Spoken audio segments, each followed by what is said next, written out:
하셨으면 좋겠습니다.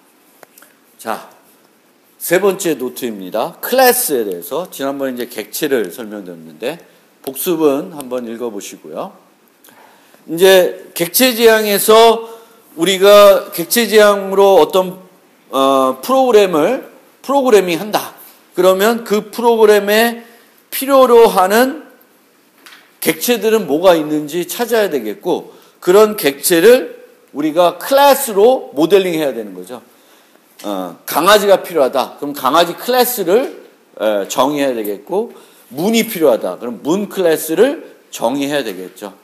그래서 클래스는 객체를 생성하기 위한 틀이고, 인트와 같은 어떤 새로운 타입을 우리가 정의하는 것이 되겠죠. 그래서 우리가 클래스를 정의할 때에는 뭘 생각해야 되냐면, 이 클래스의 객체가 유지해야 되는 것이 뭐냐, 유지해야 되는 상태가 뭐냐. 강아지다. 그럼 강아지는 이름을 가지고 있어야 되겠고, 뭐 어떤 종이 되어야 되고 있어야 되겠고, 현재 기분이나 현재 배고픔, 뭐 이런 것들을 가지고 있어야 된다. 뭐 이런 것들이 내가 만들고자 하는 응용에서 봤을 때 뭐가 필요한지를 찾아야 되겠죠. 그 다음에 어떤 행위를 해야 하는지, 뭐 짖어야 되는지, 밥을 먹어야 되는지 등등 그런 것들을 우리가 또 해야 고민을 해봐야 되겠고, 그 다음에는 어떤 클래스들과 그 프로그램 안에는 강아지만 클래스만 있을 게 아니라 또 다른 것들이 있을 수 있으니까 어떤 클래스들하고 어떻게 상호작용하는지를 우리가 살펴봐야 된다라는 거예요. 그래서 클래스를 정의하기에는 이런 것들이 이제 필요하게 되겠고, 어떤 상태가 필요한지 알면 그것을 어떻게 표현할지 이제 결정을 해야 돼요. 그래서 그런 것은 우리가 이제 자료 구조에 해당됩니다. 자료 구조. 학생이 여러 개의 과목들을 수강을 한다. 그럼 여러 개의 과목들을 그 학생 정보 안에 유지해야 되겠네. 이렇게 생각하면, 그러면 이 과목들을 어떻게 배열에다 유지할까? 뭐 연결 구조에다 유지할까? 뭐 등등 고민이 돼야 되는 거죠. 그래서 자료 구조는 이런 거에 해당되는 거고, 어떤 행위가 필요한지 알면 그것을 어떻게 구현해야 할지 결정을 해야 되는 거죠. 그거는 이제 알고리즘이 되겠죠. 아까처럼 탐색이 필요하다. 그럼 우리가 이 경우에는 이진 탐색을 하면 되겠네. 그럼 그걸 구현해야 되는데 그거는 알고리즘이 되겠죠. 그래서 여러분들이 이제 우리 교과과정상에는 이제 2학년 때 자바랑 이 자료 구조를 거의 같이 배우고, 그 다음 학기에는 이제 알고리즘을 배우게 되겠죠. 물론 여러분들이 1학년부터 2학년까지 오는 사이에 알고리즘을 전혀 안 배우냐? 그건 아니에요. 여러 가지 문제를 우리가 실습하면서도 풀어볼 거고, 여러분들이 또 개인적으로도 풀 거예요. 그래서 그런 걸 통해서 다양한 알고리즘들을 익히게 되는데, 이제 3학년에서 알고리즘 수업을 들으면 좀 더 체계적으로 알고리즘에 대해서 이제 배울 수가 있게 되겠죠. 그러면 실제 우리가 프로그램에서 정의하는 클래스들은 어떤 종류의 클래스들이 있냐? 가장 흔한 것은 어떤 단일 개념을 나타내는 클래스들이에요. 방금 얘기한 강아지, 문, 뭐 여기서 말하는 뭐 렉탱글, 사각형, 삼각형, 원, 뭐 컴퓨터, 모니터, 이런 것들이 다 객체로 클래스로 모델링 될 수 있는 것들이죠. 그 다음에는 어떤 기능을 우리가 구현해야 되는데, 밖에서 보는 사물은 아니에요. 우리가 모델링해야 어떤 사물은 아닌데 어떤 기능을 구현을 해야 되는데, 이 기능을 구현하다 보니까 이 기능은 예전에 뭘 했는지를 기억해야 돼요. 지금 어디까지 해왔는지를 기억해야 돼요. 이런 경우에는 또 클래스로 모델링 해가지고 그 기능을 구현하면 효과적으로 만들 수가 있어요. 그래서 이런 것들, 스캐너, 스트링 토큰, 랜덤, 이런 것들은 어떤 사물은 아닌데 어떤 일을 해주는 거예요.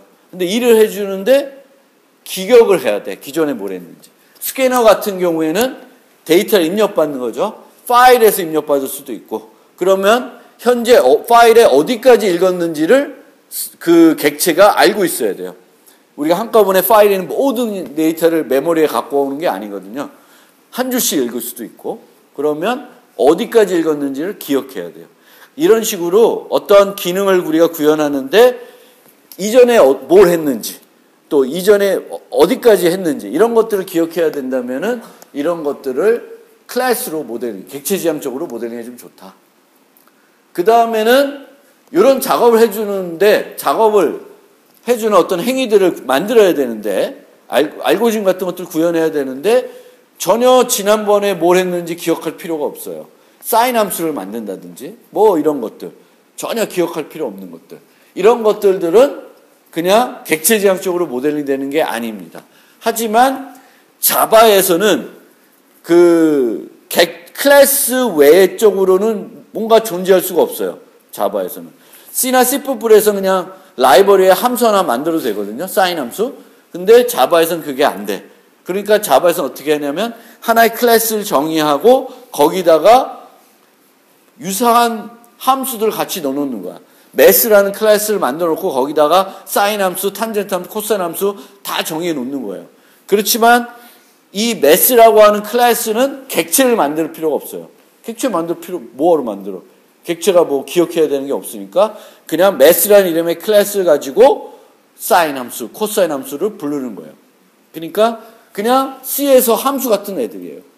다시 한번 또 말씀드리지만 우리가 객체지향 언어를 쓴다고 해서 모든 요소들을 객체지향적으로 모델링할 필요는 없어요. 객체지향적으로 모델링해서 얻어지는 장점이 있는 것들만 객체지향적으로 잘 모델링하는 것이고 그럴 필요가 없는 애들은 그냥 옛날 C처럼 코딩을 함수들 만들어서 쓰면 돼요. 그런데 그러면 자바 같은 언어 또는 다른 언어 쓰시면 그런 언어에서는 그런 부분들은 어떻게 구현하는지만 배우면 돼요. 그 다음에 자바에서는 메인 메소드만 가지고 있는 클래스를 만들 수도 있어요. 그러니까 요거는 프로그램의 시작, 메인 함수를 만들어야 되는데 메인을 솔직히 강아지 클래스에서 메인 만드는 거는 좀 이상하잖아요. 강아지가 뭐 메인을 가질 이유는 없는 거니까. 그래서 보통 뭘 만들게 되면 그냥 메인만 갖고 있는 하나의 클래스를 자바에서는 많이 만들게 돼요. 그래서 그런 클래스들이 자바에 존재를 하게 되겠고 여러분들이 해야 될 중요한 일들은 이제 여러분들이 만들려는 프로그램에서 필요한 기능을 이런 애들로 만들 건지 이렇게 만들 건지를 잘 판단을 해야 된다라는 겁니다. 그러면 내가 만들려는 프로그램에서 어떤 클래스가 필요한지는 어떻게 알 수 있냐? 문제를 정의했을 테고 또 분석도 했을 거예요. 그럼 그것들이 어떤 문서화가 돼 있으면 그 문서를 잘 읽어보면 그 문서에 나오는 명사들은 보통 클래스나 클래스의 멤버 변수로 모델링 되는 것이고 뭘 해야 된다. 이런 식으로 어떤 서술된 행위들은 보통 클래스의 메소드로 구현이 됩니다. 그래서 그 분석된 것만 우리가 잘 보고 거기에 나오는 용어들, 단어들 이런 것들을 잘 보면 클래스들을 잘 선택할 수가 있다. 그리고 뭐 잘못 선택된 클래스에서는 이런 예제를 주는데 얘는 진짜 잘못된 거예요. 그냥 여러 개의 클래스가 필요한데 귀찮으니까 하나로 만들어서 거기다 다 넣는 거예요. 그런 거는 모듈화가 잘 안 되니까 반대이고 이 경우에는 거꾸로 함수 하나만 딸랑 들어있는 그런 클래스예요. 근데 함수 하나만 그 클래스에 넣는 어떤 목적이 뚜렷하면 그렇게 할 수도 있어요. 그거는 좀 더 여러분들이 객체지향의 어떤 다양한 그 기법들을 배우면 이런 게 필요할 때도 있습니다. 근데 얘는 진짜 잘못된 거고요. 클래스를 정의할 때 우리가 고민해야 될 만들 때 잘 생각해야 되는 거는 클래스의 크기는 작아야 돼요. 너무 크면 안 좋아요.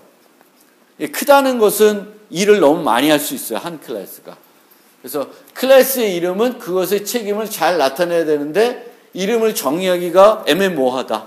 강아지, 도 딱 명확하잖아요. 근데 얘는 내가 클래스 이렇게 만들려고 그러는데 이름 짓기도 애매모호해. 이건 강아지도 아니고 고양이도 아니고.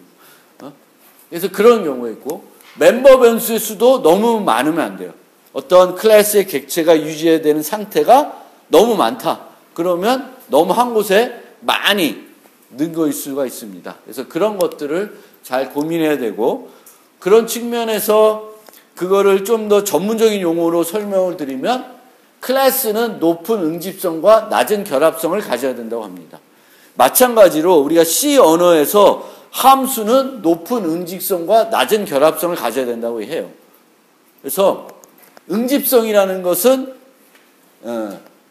이 하나만, 우리가 지금 고려하는 그 함수면 함수, 클래스면 클래스 하나만 놓고 보는 거예요. 얘가 단일, 특정한 하나 일만 하냐, 여러 개의 일을 하냐. 어떤 함수를 만드는데 이 함수가 이런 일도 하고 저런 일도 하고 저런 일도 해요. 그러면 그건 잘못된 거예요. 그래서 응집성, 단일 개념을 나타내야 된다. 한 클래스는 단일, 어떤 특정하게 단일 일만 하도록 만드는 것이 제일 좋아요. 그래서 객체지향의 설계 원리 중에 SRP라는 게 있습니다. Single Responsibility Principle. 그래서 한 클래스는 하나의 책임, 한 가지 일만 해야 된다. 뭐 그런 거고요. 응집성은 그럼 어떻게 측정하냐? 멤버 변수의 수로 우리가 한번 생각해 볼 수 있어요. 아까처럼 멤버 변수가 많으면 이거는 뭔가 잘못 설계된 거일 수가 있어요.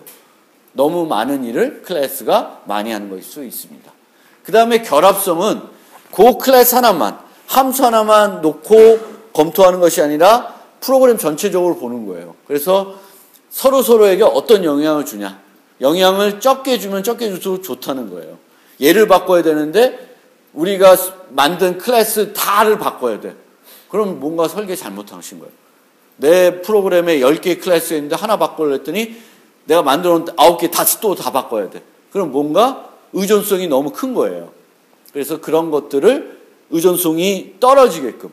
의존성이 떨어지는 거는 얘를 수정했을 때 같이 수정해야 되는, 보완해야 되는 클래스가 많으면 많을수록 여러분들이 뭔가 설계를 잘못한 거일 수 있습니다. 그래서 그런 결합성을 생각을 해봐야 됩니다.